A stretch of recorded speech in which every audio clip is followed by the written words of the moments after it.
All right, let's talk about a poem that's so much more than a poem. It's really become an anthem. I'm talking, of course, about Maya Angelou's incredible Still I Rise. It came out in 1978, right from the heart of the civil rights and black arts movements, and you can feel that energy in every line. We're going to break down how she builds this amazing monument to resilience, using nothing but the text itself. Ready? Let's get into it. Wow. Right from the jump, you can feel the tension. She sets up this clear conflict, right? There's this anonymous you, which could be anyone or any oppressive force. And then there's the speaker. But look at how she responds. It's not defensive. She doesn't argue or plead. She just states a fact. But still, like dust, I'll rise. It's not a hope. It's a promise. And that certainty really sets the stage for everything to come. So there it is, the central conflict. A voice from the dust. You've got this attempt to bury someone, to literally push them down into the dirt, and then you have this absolute, unshakable refusal to stay there. The words might seem simple, but don't let that fool you. There is so much power packed into these opening lines, and they're the foundation for the entire poem. Okay, now this is what I find so brilliant about that first stanza. Let's think about the physics here for a second. You may tread me in the very dirt. That is a violent downward action, right? But what happens when you disturb dirt? What happens when you stomp on it? It kicks up as dust. It rises. Angelou is telling us that the very act of trying to crush her is exactly what causes her to rise. It's almost like a law of nature. So we've got this foundation of inevitable rising. And now the poem shifts gears. It moves from a statement of defense to this confident, almost playful offense.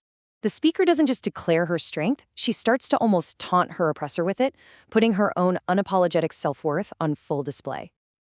And here we go, the first of these incredible rhetorical questions. Does my sassiness upset you? She completely flips the script. Instead of asking, why are you doing this to me? She's basically asking, why does my confidence bother you so much? It's such a power move. It puts the spotlight right on the oppressor's insecurity. And the answer she gives is just perfect. Because I walk like I've got oil wells pumping in my living room. I mean, what a metaphor. Oil wells represent this deep, private, self-sustaining source of incredible wealth and power. It's not something society gave her. It's a natural resource that's completely her own, fueling every single step she takes. And the challenge just keeps building, creating this powerful rhythm. Does my haughtiness offend you? You know, haughty is a word that's often used as a weapon, especially to put down confident women. But here, she grabs it and turns it into a badge of honor. She's asking, does my refusal to be small for you, to be what you expect, mess with your world? And of course, the source of this haughtiness is, again, entirely internal. Because I laugh like I've got gold mines digging in my own backyard. Do you see the pattern here? Oil wells, gold mines. It's all about a value that comes from within, that she owns herself, her joy, her worth. It's not up for debate. It's simply hers. So you've got sassiness, you've got haughtiness, and you've got sexiness. In a world that often tried to control or shame Black women for these very things, Angelou reclaims them all as sources of power. That line about dancing like I've got diamonds at the meeting of my thighs, that is such a bold, unapologetic celebration of her body and her spirit, flying directly in the face of racist and sexist stereotypes. So, from this very personal celebration of power, the poem shifts to something even bigger, even grander. The speaker starts to connect her resilience not just to her own spirit, but to the fundamental, unstoppable forces of the natural world itself. And the first comparison is cosmic. Moons rise, suns rise. You can't stop them. You can't argue with them. It's a cosmic certainty, completely beyond human control. So by saying she's like them, she's claiming that same level of absolute inevitability for her own rise. Then she brings it from the cosmos down to a feeling we all know, hope. Hope springs high.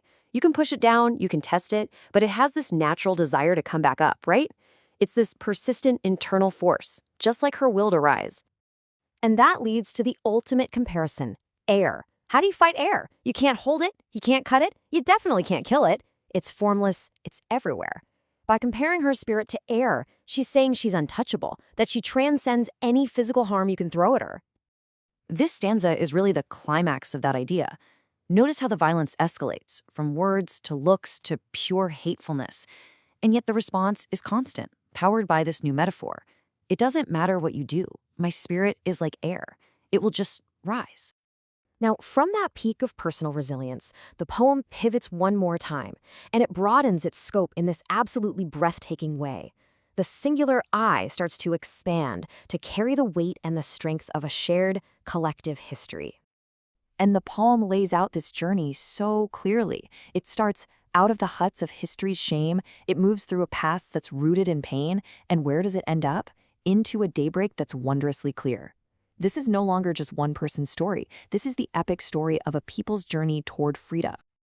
And this line, just wow. I'm a black ocean, leaping and wide. Think about that image. An ocean is vast, deep, powerful, and untamable. It carries ancient history in its depths. The speaker is no longer just dust or air. She has become the embodiment of this immense, historical, and unstoppable force. And this incredible transformation leads us right to the poem's conclusion. Now, the speaker's personal rise becomes the ultimate fulfillment of a historical legacy, a direct link between the triumph of the present and the struggles of the past. These two lines might just be the most powerful in the entire poem. The speaker is saying she's not just rising for herself. She is carrying the gifts of her ancestors, their resilience, their culture, their spirit. Her very existence, her success, her rise is the realization of a dream held by those who were enslaved. It transforms a legacy of pain into a legacy of hope fulfilled. And so, after all of that, after all the arguments and metaphors and history, there's nothing left to say. The argument is over. All that's left is the final irrefutable declaration. I rise. It becomes a chant, a promise. Each time she says it, it builds on the last, gathering up all that history, all that pain, and all that defiant joy into two triumphant words. I rise. And one final, undeniable statement. It fills the screen just as it fills the soul. It is the past, the present, and the future all converging in one victorious moment. I rise. And that kind of leaves us with this final thought. What Angelou's masterpiece shows us is that resilience isn't just something you do when things get hard. It can be an identity, a fundamental part of who you are, a force as natural as the tides and as essential as the air. Thanks for joining me for this one.